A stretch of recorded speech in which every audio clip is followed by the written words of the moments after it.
আসসালামু আলাইকুম। তো আজকেও কিন্তু আমরা গাঁথনি করব। পরশুদিন আমরা যে জায়গায় গাঁথনি করছিলাম তার অপর দিকে কিন্তু আমরা মাছা দিয়ে রাখছিলাম ওই গাঁথনিটা কমপ্লিট করার পরে। তো আজকে কিন্তু আমরা সেই জায়গায় আজকে আমরা গাঁথনি করব। তো সকালবেলা এসে কিন্তু আমরা কাজ শুরু করে দিচ্ছি। আর বালু কিন্তু আমরা ফেলে রাখছিলাম পরশু দিনে। তো সকালবেলা এসেই কিন্তু আমাদের হেল্পাররা মশলা তৈরি করে ফেলছে এবং আমরা কিন্তু অনেক ইট কিন্তু এনেও ফেলছি গাড়ি দিয়ে করে এনে, এবং মাছার মধ্যে কিন্তু অলরেডি কিন্তু অনেক ইট কিন্তু আমরা তুলেও ফেলছি। আমাদের যেহেতু হেল্পাররা মশলা তৈরি করে ফেলছে এবং অনেক ইট কিন্তু আমরা মাছার মধ্যে তুলে ফেলছি, তো চলেন এখন মাছার মধ্যে যাওয়া যাক এবং গাঁথনি শুরু করি। তো আমরা মাছার মধ্যে চলে আসি এবং আমি গাঁথনি শুরু করি। তোমরা দেখতেই পাচ্ছ অলরেডি কিন্তু আমরা গাঁথনি গেতেও ফেলছি 2-3 লেয়ার। এখন আমরা গাঁথনি শুরু করব। তোমরা জাস্ট দেখো যে আমরা কিভাবে কিভাবে গাঁথনি করি।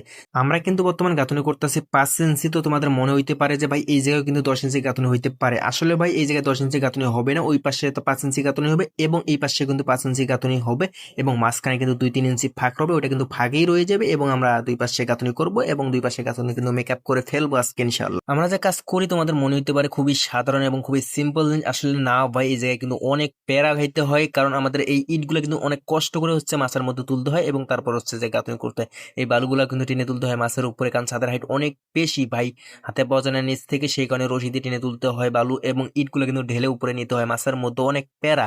কাজ করতে খুবই সহজ, বাট এগুলো কিন্তু জোগাড় করে কাজ শুরু করতে কিন্তু অনেক প্যারা লাগে আমাদের। এই কাজটা কিন্তু দেখতে যতটা সহজ মনে হয়, আসলে ভাই কাজটা এতটা সহজ না, কাজটার মধ্যে কিন্তু অনেক পরিশ্রম আছে। তো যাই হোক, আমাদের ওই পাশের গাঁথনিটা কিন্তু কমপ্লিট হয়ে গেছে।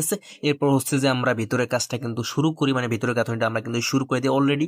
ইট কিন্তু তেমন একটা নাই, এখন ইট আবারও তুলতে হবে মাছার মধ্যে, এরপর হচ্ছে যে গাঁথনি শুরু করতে হবে আবারও। আমাদের হেল্পাররা কিন্তু নিচে কিন্তু ইট স্টক করে রাখছে। তো চলেন এখন নিচ থেকে উপরে ইট তুলি, এরপর হচ্ছে যে আমরা কাজ শুরু করি। কিছুক্ষণ কাজ করার পরে কিন্তু আমাদের দুপুরের খাবার খাওয়ার সময় হয়ে গেছে। তো এখন আমরা যাবো দুপুরের খাবার খাইতে। এই কাজগুলো আমরা কাজের পরে এসে করবো ইনশাআল্লাহ। তো চলেন আগে দুপুরের খাবারটা খেয়ে আসি, এরপর হচ্ছে যে বাকি কাজগুলো করবো। অলরেডি কিন্তু আমার মামারা কিন্তু নামতাছে এবং এখন আমিও নামবো। অনেকে চলে গেছে খাবার খাইতে, তো এখন আমরাও যাবো। তো খাবার খেয়ে এসে কিন্তু আমরা আবারও কাজ শুরু করে দিলাম।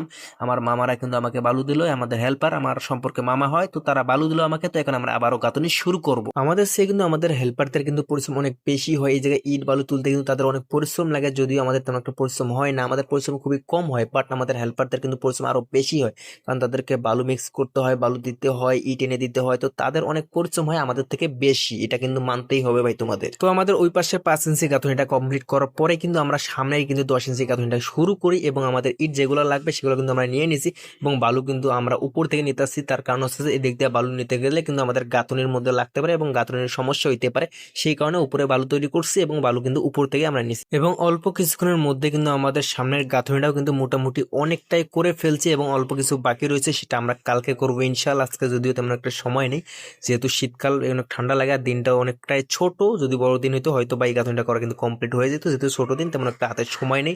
তো চলেন এখন যাবো গোসল করতে, গোসল করে কিন্তু খাওয়া দাওয়া করে ঘুম দেবো। আজকের মতো ভিডিও এই পর্যন্তই, তোমাদের সাথে দেখা হচ্ছে আমার কালকে। ততক্ষণ সবাই ভালো থাকবেন, সুস্থ থাকবেন। আল্লাহ হাফেজ।